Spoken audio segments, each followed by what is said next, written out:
I am so excited to have Kyle Tucker with us today. Kyle is the president of Dexios Radiology Billing. He graduated from the University of Richmond with a bachelor's in science and business administration. Started Dexios in 2007. That's a long time.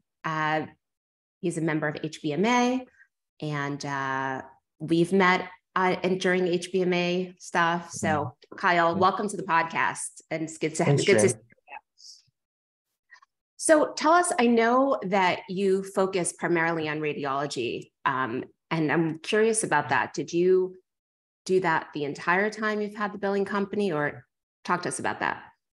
Yes, so we're just 100% radiology, and actually if somebody is like a multi-specialty with radiology, we turn those down or say we'll do the radiology, but that's all we do. There's no particular reason that we have to do this, except that's what I knew. I worked for two different billing companies before this and was kind of focused on radiology. And then when I started my first client was radiology. And so all the folks the organizations I started joining, and the people I started hiring all knew radiology. So it just made sense to make that our specialty. There's plenty of opportunity in any space in medical billing to make a name for yourself and in that one little niche. And they think they typically say you're not supposed to have any more than 5 specialties. I think we just decided to limit that to one. That's wonderful. So we do imaging centers. We do hospital-based radiologists. We've actually just started hospitals outsourcing their radiology billing to us. That's a new avenue for us, where hospital Part A billing will give the radiology department to us. That's really cool. So how do you think you've grown? Has it been word of mouth or some marketing efforts? How do you think that's grown over the years? So I that's a great question, because I've done it a little bit differently. The first billing company I joined was a fast growth company, and they were really good at what they did, but they were outgrowing their ability to do good for their clients. So I adopted a slower growth model when we started. Was very reticent to grow, especially when we were new. Not having all the kinks worked out in our organization, everything. So now we're a typical growth company, 18 to 25% a year. But we've that's taken us a while to get there, because I just wanted to make sure that the product didn't suffer because we were too focused on growing. That's great. And so word of mouth. It wasn't word of mouth that we didn't know. Now it's mostly traditional sales methodologies. We have a VP of sales and marketing, and that is driving most of our business now. Yeah. That's great. And I'm sure you're at the RBMA conferences, right? Just got back from one last week. Yep. Okay. Oh, that's great. I always say the riches are in the niches. And I think if you niche down to a specialty, then, everyone, friends, doctors talk to each other, and then word spread. So good for you on that. So tell us a little bit about how you started. You mentioned that you worked for another billing company. Give us a little background. So I worked for another a billing company that was heavy into radiology. They were growing. They sold out to another entity, and the quality of the product started going down. So I left, joined another one. Again, I just wasn't happy with the way that they were doing things either.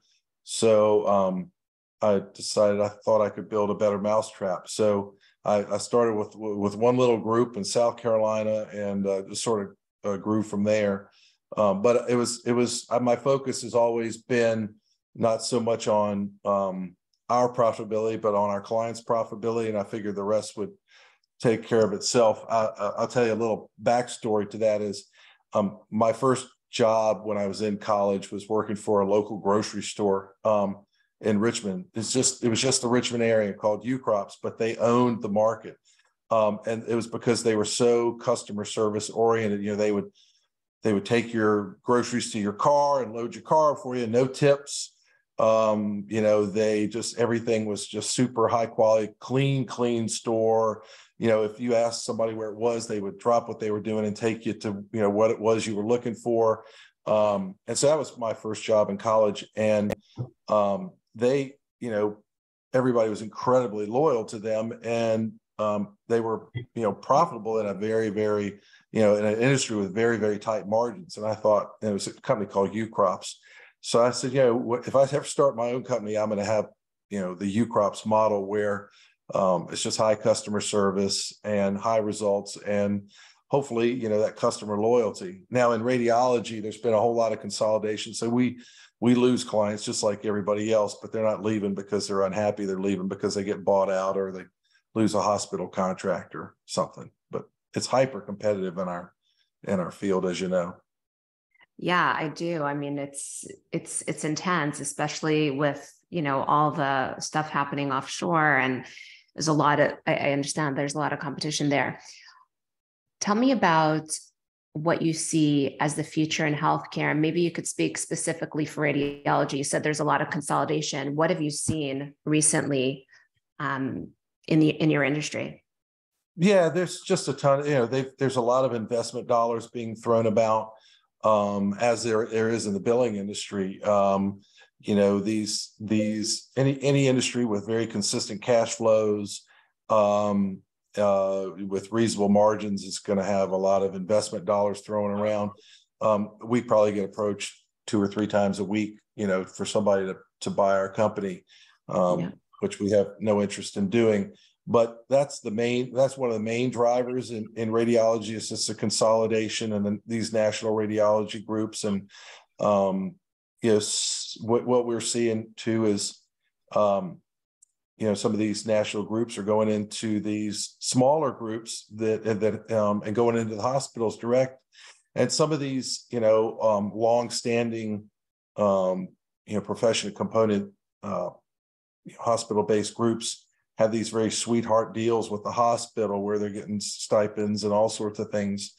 And what you see is these national groups coming in there and going to the hospitals. Hey, we don't need any of that. Just give us that. And they go back to the hospitals, and pretty soon that these long-standing groups lost their hospital contract and they're out. It's a great job market for radiologists right now, so they can immediately find jobs. But it's pretty disruptive, especially if you're living in a small town, which a lot of these groups are, servicing a kind of a rural hospital or something. They're just out. And I think another thing that's interesting to me, and I don't know if this is just my personal experience or if it's the industry, but I've noticed that when these groups come in and they take these hospital contracts, I think they're assuming that some of the local radiologists, because they have kids in school and, spouses that have jobs in town or whatever, that they're going to, take a lower salary and come on.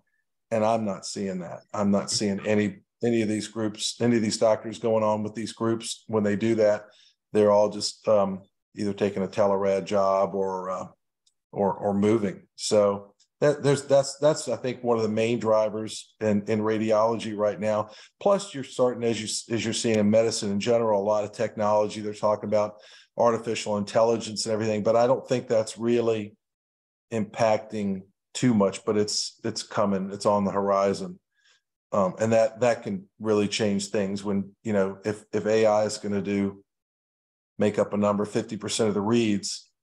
Then this shortage of radiologists could kind of quickly turn into a glut of radiologists. So we're kind of keeping an eye on that as well.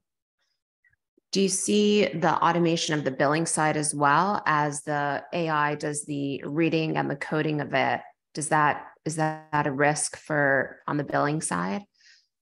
Yeah, we're actually engaged with an AI coding solution this year, and fingers crossed it's going to work. But another aspect to my business, which is a little unusual, I should explain, because it ties into this question, is we have a division of our company called Supplemental Services. So we're on Imagine software, which has a roughly 60% share in radiology. And we have this division called Supplemental Services, which is a temp agency for Imagine trained billers and coders. So the original idea when I came up with this was, that we would have these people kind of on our bench.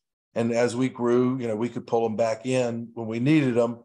But, it'd be short-term engagement. Somebody goes out on maternity leave and they need a coder. So we place a coder in there for 6 weeks or something like that. And then, after that engagement, maybe we have a new customer on and we put them on that new account. So what I found, though, is because we have, I think, exceptional employees, is they go in there, stay there forever. So it's become a real another just cash flow for us placing these people in there. And we also do consulting. Imagine has come to us over the years when they have a problem child client that is struggling with Imagine. Imagine's a great software, but I always tell people the best thing about it, the worst thing about it are the same thing, that it can do everything.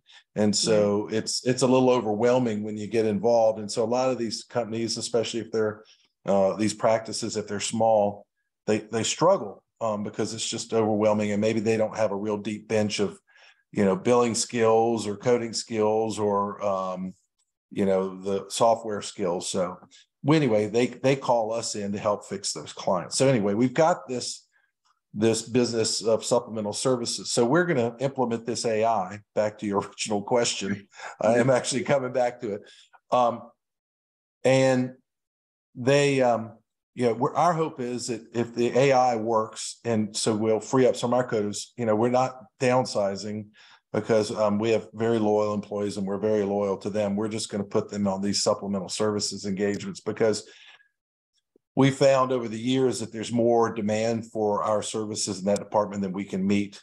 So we can open up some more new clients when we do that and free those people up. Now, again, even if we're this product fully delivers in what it claims to, we're going to still need to audit claims. We're going to still have a certain percentage of them, especially we're not even going to send IR stuff through it to see what we're going to need those folks to do the coding and then to do the auditing. So we'll always have a need for some in-house coders still, but most of them will probably be redeployed in our supplemental services division. That's very clever to come up with that. I think that's a really great idea. Let me ask you, does Imagine offer billing services? If because I know a lot of the software companies have gone into the billing business. Is Imagine one of those companies? No, they don't. Nice. Which is, I think, is a great thing for us. That we're not competing with the people that are who have insight into all of our clients and everything that's going on. So. No, because I see that as talking to different leaders in medical billing. I see that, they buy software, years back, and now they have the software, but suddenly the software company decided they're a billing company and now they're competing with each other. And that's, as a consumer, someone that purchased the software thinking that, this is going to be great, ends up being like their worst nightmare. So I think it's really great that Imagine is staying out of the billing business and is sending you billing clients. That's pretty awesome. Yeah, they're Imagine, and at least it was maybe a last couple of years. I think the Imagine conference is bigger than the RBMA Paradigm conference. It's huge, and it's kind of a big family. We've been on Imagine since 2009, and I've last year I had to go. I'm on the board of the HBMA, so the HBMA and RBMA conflicted. The HBMA and the Imagine conference conflicted, so I missed my first Imagine conference in quite a few years last year. But it's a great group of people, and they're very honest and forthright, and so we don't have any competitive concerns about that. Okay, that's great. That's really great. I think relationships are key, especially in that area. You brought up HBMA. Let's talk about HBMA. We've both been members for a long time. I know we get excited about it. tell me what you're up to right now with HBMA. What's your tell me about your board participation. Talk to me about all things HBMA. Yeah, so I'm actually the president-elect of HBMA. Congratulations. So after Landon Tuke finishes this year, I'll be the president. And I've been on all the ethics committee and the data committee and the publications committee. Kind of seen it all. I'm real proud of the work that the board has done. I'm new to the board this year, and so what I'm about to say, to kind of brag on HBMA, I'm not taking any credit for because I wasn't really a part of it. But the last year's board really did a real turnaround job at HBMA. The organization was struggling, and it's now fully revitalized and finding another gear. So I'm real excited about it. My goal as incoming president is to be just not to mess up what these guys did and getting it turned around, because they really have done a fantastic job turning the organization around. And I think the value proposition is getting much, much stronger. I don't see why any professional billing company should not be involved in HBMA at this point. But that has not been the case over the past few years. And membership's been dipping year after year for years now, but it's on the upswing again. So I'm very bullish on the HBMA and proud to be a part of it. Yeah, I think it's such a wonderful organization. It's helped me as a biller when I owned a billing company. The connections, and everyone's so helpful, and it is really, like, to be in it is to understand what it means to add value to one another. It's just I absolutely adore the organization, and it was really nice that at the last conference in September, when we saw each other, I felt like we had a really great attendance, better than I've seen, in many years. So yeah, and absolutely. they revived the owners and managers conference. Bob Burley and Dave Cicchello are now reassociated with the organization, which again was one of the things the previous board did, which was fantastic. Worked out those things. A new management company, which is doing a fantastic job. So it's I just think there's going to be great things in the future for HBMA. One of the things they're working on, and well, I probably shouldn't announce it because it's not, but they're working. Let me just kind of speak in vague terms. HBMA is working on deals with the major insurance companies where HBMA members that go through training will get special treatment when they go to work claims and denials and stuff, which I think is and if you're trained correctly and they know, that some of these big insurance companies know that these people know what they're doing, then they'll have special access to be able to get things adjudicated quicker and easier and less hold times, et cetera, which I think is a huge, huge benefit. And then there'll be more to come and more announced about that in the future. That is amazing news. Wow. I mean, I could see membership just completely going up from there, because that's everyone's biggest issue. That's a great idea. Love that. Okay, let's shift gears and talk about give me something that keeps you up at night. I mean, you seem like a pretty relaxed guy, but is there anything that you're worried about the future of healthcare or your business or anything like that? Nothing keeps me awake at night. I had two parents that did all the worrying for me. So I'm not really a worrier, but I kind of look at the industry and I see all of the money that's flying around for consolidations and investments. And I worry anytime, it's like, not to get into politics, but anytime you start seeing big money flying around Washington, D.C., which it's humongous money flying around Washington, D.C., it's usually not in the best interest of the people when you see that. And the same thing around this industry, is when you start seeing this, the money flying around and the consolidations and the investments and stuff from people who really don't get what we do. That's concerning. That we're taking our eye off the ball. I'll give you. I'm on the RBMA's data committee, and one of the metrics I came up with for this committee was something I call true cost of billing. And again, I'm going to get back to this concern in a second. I got to stick a pen in it. We're going to take a little deep dive. But so what I've noticed through the years in radiology is billing costs are about a fourth of what is the money that's left on the table for hospital-based radiologists. And it's not necessarily untrue either for imaging centers. And so the true cost of billing, the metric I created was 100% minus your net collection percentage. So let's say you're collecting 90%. So you're leaving 10% on the table then of money that's possible to collect.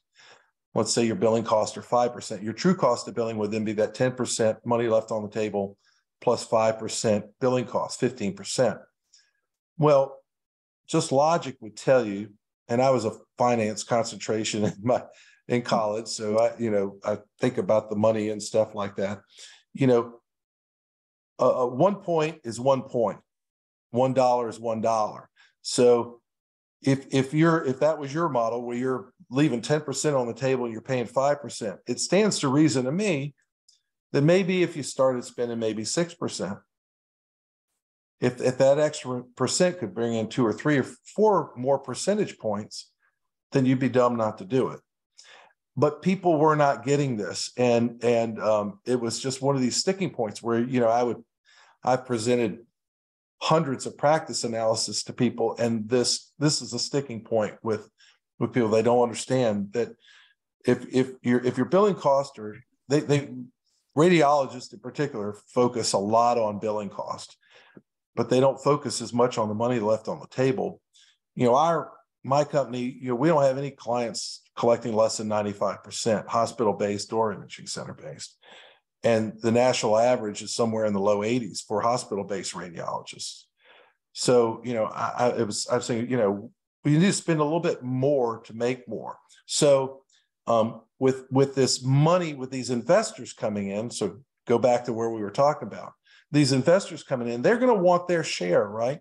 I mean, if somebody comes in and buys Dexios, right, they're going to want their 25%, 30% or whatever a year. Where's that going to come from? They're going to try to cut costs and maybe cut into the bone a little bit. They're going to try and automate. And again, outsourcing and automation, those are all fantastic things if they are done correctly and it's not detracting from the collections, right? So yeah. That's the thing that's really is a skew in our industry, and as I like to say, my humble but highly accurate opinion, that we have focused too much on trying to have the lowest cost when we're going in there, and not necessarily focus on having the best collections for our clients. And it's just, to me, it's a pandemic in our industry. And I could tell you, like I said, I've done hundreds of practice analysis. I head up the AR subcommittee for the RBMA. I look at these numbers. I've been looking at them for 20 years. And it's very consistent. We just got to do a better job on collecting the money. And if people have to pay a point or two more to get that, they'd be foolish not to. If I told you you could spend $1 and I give you $10, would you do it? Of course you would. Absolutely. And that's exactly what our industry is dealing with. And I can't speak for other specialties because I'm not expert in those specialties, but I imagine it's pretty much the same thing throughout the whole industry. I would say that radiology is probably up there as the most cutthroat in the percentages because it's so straightforward and because you have the large volumes that the customer is just really looking for that 5% or less, and getting them to spend the 6 or 7, I can imagine would be difficult, specifically for radiology. But I think this is what, I like that you bring this up, because I think this is a very, very common struggle for everyone in the medical billing space. It's dollars and cents for us. Like we would charge a client an extra point to add more resources so you could collect more, right? The client just sees the percentage. But from the billing company's perspective, when you're creating the proposal, you know exactly how many people you need to collect what you need to collect. And That's you right. know that putting a few more bodies on it will significantly increase the revenue, but they don't want to do it and they're taking a hit. And you're right, there's a major opportunity for increasing. But you know what? One of the tactics that I used when I owned a medical billing company and getting over this objection was, because I had my resources in India, I would say, look, we're going to call in every single claim that ages over 30 days. And you can go into your system and you could see the notes and you could see that we're calling on every single claim. So I was able to make that guarantee because of the offshore staff I had. And I was able to get a few points higher because I was focusing on the quality and not on the price. So, but Right. It's a great point. Okay, as we wrap up, tell us about, I know, you're familiar with the offshore system. Tell me, what are your thoughts about offshoring medical billing? We have a bunch of vendors that come to HBMA every year. What are your thoughts about that? I mean, I think it's an absolute must, but we looked at it, I think, differently. Our motivation was not to save money. Our primary motivation was two things. One, the primary thing was scalability. I wanted to be able to, especially of a big emphasis now with the Great Resignation and how hard it is to get people nowadays. By the way, we were distributed employees long before COVID. We were probably 60%, work from home employees before COVID, and we're probably 95%, work from home now. But do I really care if the person is a quality individual, if they're sitting in India or, Kenya or the United States? I really don't care. But they've got to be quality, and they've got to have, the ability to scale when I need it. So if somebody came to me and, say it was a large radiology group, and said, gosh, our billing company is going out of business, which has happened before, right? And we need somebody in 90 days. I want to be able to pick up the phone and say, okay, I need, 20 people in 90 days. And my outsourcing partner would say, yep, we'll be ready to go. But again, the quality's got to be there. So to me, I think, again, I'm projecting, I don't know, but I think most people, get into it because they, they want to save money. And that's, look, that's a great plus to it. But that wasn't our motivation. We wanted the scalability and wanted the ability to, make these things happen, when we needed it, not have to be relying on trying to find these people in the US, especially now when they're just hard to come by. Yeah, absolutely. What do you think is an ideal ratio of offshore to US employees?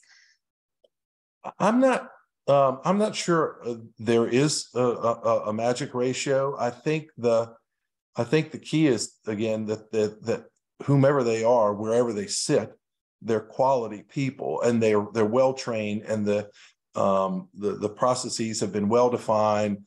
Everybody kind of knows what they're doing, and you're getting the results for the client. And again, I don't particularly think there is a magic ratio. It's just, if you need 10 people and the 10 people can be supplied outside of the US and they're quality people, why would I care? Right. Okay, wonderful. So it's been positive, like your offshoring relationships have been positive for you. Yeah, absolutely. And again, we weren't out looking for the cheapest, and we were just looking for somebody that knew our software, knew our specialty radiology, and had enough people, quote unquote, on the bench that they would be available, or they could get them, and have good quality people when we needed them, and so far so good. So that was our motivation. That's great. That's great. Okay. Any closing thoughts or anything that you're excited about? I think we talked about the future, but and you mentioned a couple of things that you have coming up as during HBMA in your presidency, but anything else you'd like to add that we did not talk about yet? Well, I mean, I think this is a great industry to be in. You know, one of the the greatest threats, I think, to our industry is that the federal government decides there's a better way to do healthcare than what we're doing. We're kind of like tax accountants. If the federal government puts in a flat tax, then the tax accountants are going to be scrambling. But yeah, I just think it's a great industry, and I've made a whole lot of friends in this industry. I've found, back to kind of HBMA, that some of my, good friends are competitors of mine, like direct competitors. And, if we can help each other out, we do. It's not that kind of, at least I haven't found that it's not that cutthroat. That, I mean, when we compete, we'll go head to head, we'll go hard. But, otherwise, hey, we can be friendly. And I found that to be true. And so it's a very good industry to be in. It's kind of, once you get into it, it's pretty small. As big as it is, it's pretty small. You kind of know people and they know you, and you kind of have a reputation. Hopefully it's a good one, right? Absolutely. No, we've all gained tremendously from it, and I'm sure it's going to continue for many years to come. And I'm excited to see you lead the organization soon. So, Kyle, thank you so much. Where can people find you? They listen to this episode, they want to connect with you. Where can they connect with you? Yeah, so our website is Dexios, DEXIOSCORP.com, Dexios Corp.